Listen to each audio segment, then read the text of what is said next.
So what Bharata mentioned in the Natya Shastra were 4 styles of dancing. And he divided the map of India into 4 zones based on the styles of dancing prevalent or existing there. In the north, the style that was prevalent was called Avanti. In the south, it was called Dakshina Natya. In the west, it was called Panchali. And in the east, it was called Odra Magadhi.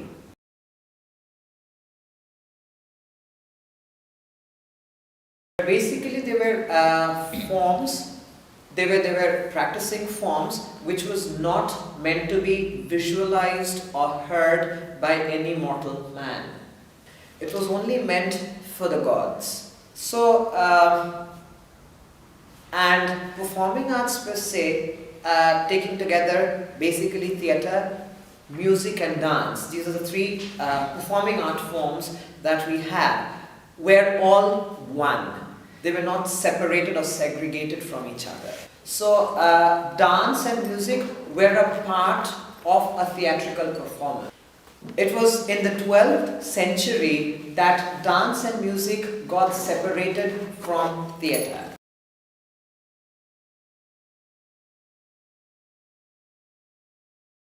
So this was the time when particularly the eastern and the southern region of India started building major temples.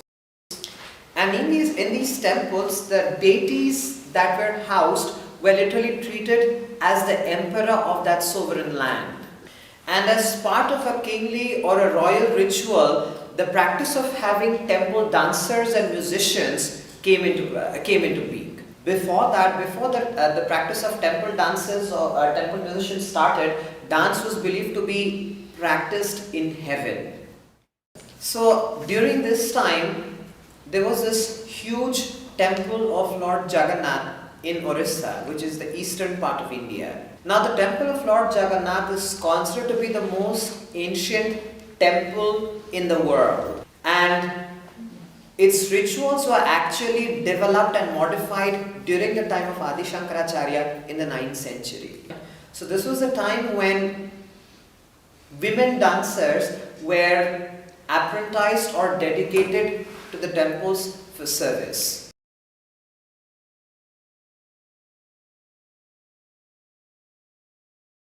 So while comparing it with Western dance forms, you're supposed to do whatever you can with your body and you just move with your body. As opposed to Indian classical dance forms, you use your body as a vehicle to transcend.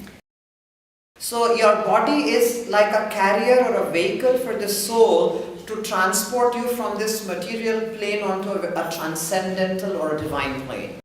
And there is an entire grammar, there is an entire language of these styles of dance where you use each and every limb of the body as a movement. And this grammar is actually set, and this grammar has been passed down to us since millions of years. So as Indian classical dancers, we cannot strip ourselves of the history that we are carrying since then. History as old as literally human civilization. And as performers, we are believed to be remembering, or we are supposed to be remembering, the entire history and grammar that has been passed down to us, whether orally or literally. And this whole form of God in the form of Krishna came into existence. And Krishna was a deity or a god who was very easily approachable. He was very human in nature. So it was very easy for people to correlate to that particular deity.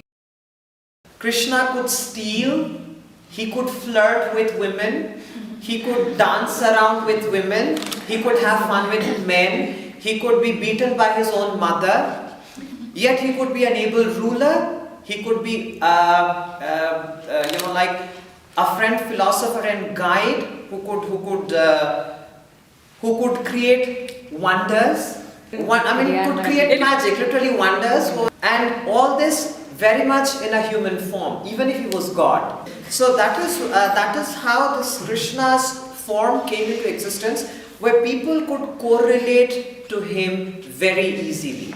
So this culture of worshipping Krishna as a personalized deity came into prevalence very vigorously during the 16th century.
Was just called, because dance had degenerated so much that it was talked about in a very derogatory term as just Natya, some mere kind of dance, or Odia Natya, a dance of the Odia, some crappy dance of the Odias. So it was in the 1940s when a serious research was undertaken to revive this style of dance. And upon their course of discovery, when they actually laid their hands on the Natya Shastra, they found out that the author of the Natya Shastra mentions this style, which was previously called Odra Magadhi, or prevalent in this region of India, was the most ancient style of dance. But by that time, the famous South Indian style of Bharatanatyam had already gained a lot of prominence. So it was in 1954 that this particular style of dance, which they called as Odissi, was presented anywhere outside Orissa in New Delhi.